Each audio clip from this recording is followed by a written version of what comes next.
Book అన్నది ఒకటి ఉంటుందని దాన్ని కొంతమేర కాదనుకుంటే పర్లేదు కానీ మొత్తంగా దాన్ని పట్టించుకోకుండే మొదటిగే మోసం వస్తుందన్న విషయం ఇప్పటికే పలుమార్లు ప్రూవ్ అయింది. కానీ అదేమీ పట్టని నేతలు అధికారుల కారణంగా ఇబ్బందులు తలెత్తుతూ ఉంటాయి.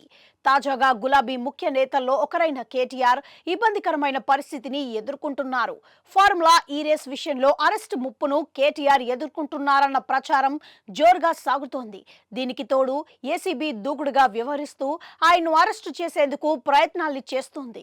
ఈ క్రమంలో తనను అరెస్టు చేయకుండా కోర్టు ఆర్డర్ తెచ్చుకున్న కేటీఆర్ తనపై ఏసీబీ నమోదు చేసిన కేసును కొట్టివేయాలన్న పిటిషన్ను దాఖలు చేశారు. ఇందులో భాగంగా ఏసీబీ కౌంటర్ కు రిప్లై ఇచ్చారు. ఇంతకీ అందులో ఏముంది, కేటీఆర్ వాదన ఏమిటి అన్నది చూస్తే ఒప్పందాల అమలులో విధానపరమైన అంశాల్ని చూడాల్సింది సంబంధిత శాఖాధికారులే. మంత్రిగా అది నా బాధ్యత కాదు. విదేశీ సంస్థకు నిధుల తరలింపు సమయంలోనూ అనుమతుల వ్యవహారాలను సంబంధిత బ్యాంకు చూసుకోవాలి. ఆ పని చేయాల్సింది నేను కాదు. హెచ్ఎండిఏ చట్టబద్ధమైన సంస్థ. ఫార్ములా ఈ రేస్ కు ప్రమోటర్ గా బాధ్యతలు తీసుకునే ముందు అలాగే చెల్లింపుల విషయంలో చట్ట ప్రకారం అన్ని అంశాల్ని అదే చూసుకోవాల్సి ఉంటుంది. 10 కోట్లకు మించి చెల్లింపులకు ప్రభుత్వ అనుమతి తీసుకోవాలని హెచ్ఎండిఏ నిబంధనలో ఎక్కడా లేదు. ఒకవేళ ఉన్నా దాన్ని సంబంధిత శాఖ చూసుకోవాలి. మంత్రిగా నాకు సంబంధం లేదు. హైకోర్టులో పిటిషన్ దాఖలు చేసి దర్యాప్తును అడ్డుకోవాలని ప్రయత్నిస్తున్నట్లుగా పేర్కొనటం సరికాదు. ఎఫ్ఐఆర్లో ప్రాథమికంగా నేరారోపణ వెల్లడి కాలేదు. అందుకే క్వాష్ పిటిషన్ దాఖలు చేశా. ఆర్థికపరమైన ప్రభావాన్ని ఆలోచించకుండా ప్రభుత్వం ఫార్ములా ఈ రేస్ కు స్పాన్సర్ పాత్రను స్వీకరించిందని చెప్పటం సరికాదు. ప్రపంచ వ్యాప్తంగా పోటీలను 2023 జూన్ 20 నుంచి నిర్వహించటానికే స్కెడ్యూల్ ఖరారు చేశారు. దీంతో ఎఫ్ఈఓను ప్రభుత్వం సంప్రదించింది. 10వ సీజన్ పోటీలను నిర్వహించటానికి అంగీకరించింది.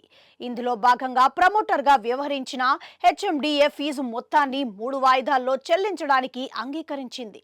అప్పటి ప్రభుత్వ ప్రత్యేక కార్యదర్శి అరవింద్ కుమార్ హెచ్ఎండిఏ కమిషనర్ హోదాలో 10వ సీజన్ పోటీల నిర్వహణకు మొత్తం 160 కోట్లు అవసరమని, అందుకు అనుమతించాలని ఫైల్ పంపారు.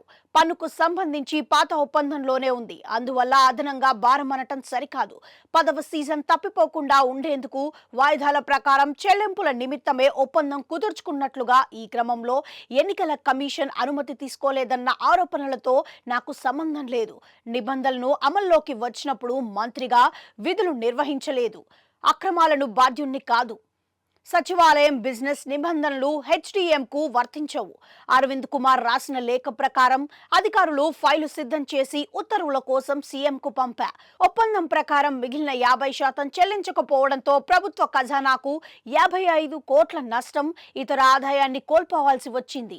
వచ్చే 3 ఏళ్లకు 600 కోట్లు అవసరమున్న వాదన సరికాదు. ఎలాంటి అంచనా లేకుండా ఖర్చును పెంచి చూపారు.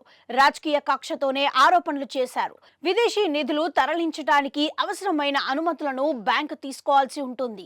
దీనికి సంబంధించిన విధానాలను సంబంధిత అధికారులు చూసుకోవాల్సి ఉంది. నేను చూడాలని ఊహించలేదు.